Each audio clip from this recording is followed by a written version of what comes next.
ಮೀಡಿಯಾಗಳಿಗೆ ಕ್ಯಾಕರಿಸಿ ಹೋಗಿದ ಶಿವಣ್ಣ. ಹೌದು, ನಿಮಗೆ ಗೊತ್ತಿರಬಹುದು, ಶಿವಣ್ಣ ಏನೇ ಇದ್ರೂ ಕೂಡ ಡೈರೆಕ್ಟ್ ಆಗಿ ಮಾತಾಡುವಂತಹ ವ್ಯಕ್ತಿ. ಅದು ಮೀಡಿಯಾ ಆಗಿರ್ಬೋದು, ವ್ಯಕ್ತಿ ಆಗಿರ್ಬೋದು, ಮತ್ತೆ ಯಾರೇ ಆಗಿರ್ಬೋದು.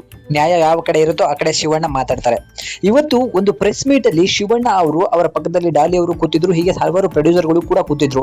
ಆ ಸಮಯದಲ್ಲಿ ಮೀಡಿಯಾಕ್ಕೆ ಒಂದು ಸ್ಲಿಪ್ಪರ್ ಶಾಟ್ ಅನ್ನ ಸಿಕ್ಕಾಪಟ್ಟೆ ಚೆನ್ನಾಗಿ ಹೊಡೆದಿದ್ದಾರೆ.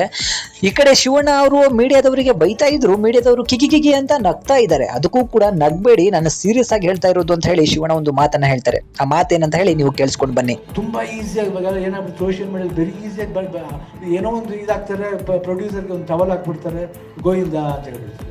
ಏನು ಗೋವಿಂದ, ಅದೇನು ಕಿಕ್ ಸಿಗುತ್ತೆ ನಿಮಗೆ? B sincere. ನೀವೇನು ಜಾಬ್ ಮಾಡಿ ನಗಬೇಡಿ, don't laugh.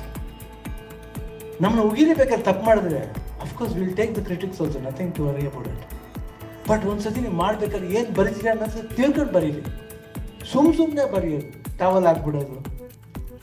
No, that think. ನಾವೇನೇ ಮಾಡಿದ್ರೆ ಆ ಕೆಲಸಕ್ಕೆ ಒಂದು ಶ್ರದ್ಧೆ, ಭಯ, ಭಕ್ತಿಯಿಂದ ಮಾಡಬೇಕು. ಅವಾಗಲೇ ದೇವ್ರು ನಮ್ಗೆ ಒಳ್ಳೇದು ಮಾಡ್ತಾರೆ, ನಿಮ್ಗೆ ಒಳ್ಳೇದು ಮಾಡ್ತಾರೆ. ಆ್ಯಂಡ್ ನೆಕ್ಸ್ಟ್ ಸೊ ಈಗ ಕೇಳಿಸ್ಕೊಂಬಂದ್ರಲ್ಲ, ಈ ಮಾತು ಹೇಳಿದ್ದು ಶಿವಣ್ಣ ಅವರು ಮೀಡಿಯಾದವರಿಗೆ. ಒಬ್ಬ ಪ್ರೊಡ್ಯೂಸರ್ನ ತಲೆಯ ಮೇಲೆ ಒಂದು ಟವಲ್ ಅನ್ನ ಹಾಕ್ಬಿಟ್ಟು ಗೋವಿಂದ ಅಂತ ಹೇಳಿ ಬರೀತಿರಲ್ಲ, ಇದು ಎಷ್ಟರ ಮಟ್ಟಿಗೆ ಸರಿ? ನಾವು ಮಾಡೋ ಕೆಲಸದಲ್ಲಿ ಶ್ರದ್ಧೆ ಇರಬೇಕು, ಭಯ ಇರಬೇಕು, ಭಕ್ತಿ ಇರಬೇಕು. ಏನೋ ಬರೀತೀನಿ, ಏನೋ ಮಾಡ್ತೀನಿ ಅಂತ ಹೇಳಿ ಹೋಗೋದು ಸರಿಯಲ್ಲ. ಯಾಕಂದ್ರೆ ನಮ್ಮ ಕೆಲಸವನ್ನ ಎಲ್ಲರೂ ಕೂಡ ನೋಡ್ತಿರ್ತಾರೆ, ನೀವು ಏನ್ ಮಾಡ್ತಿರೋ ಅದನ್ನೇ ಅನುಭವಿಸ್ತೀರಾ ಅಂತ ಹೇಳಿ ಶಿವಣ್ಣ ಅವರು ಖಡಕ್ ಆಗಿ ಒಂದು ಮಾತನ್ನ ಹೇಳಿದ್ದಾರೆ. ಈ ಮಾತಿನ ಬಗ್ಗೆ ನಿಮಗೆ ಏನು ಅನಿಸ್ತು ಅದನ್ನ ದಯವಿಟ್ಟು ಕಮೆಂಟ್ ಮುಖಾಂತರ ನಮಗೆ ತಿಳಿಸಿ. ಎಲ್ರಿಗೂ ಧನ್ಯವಾದಗಳು.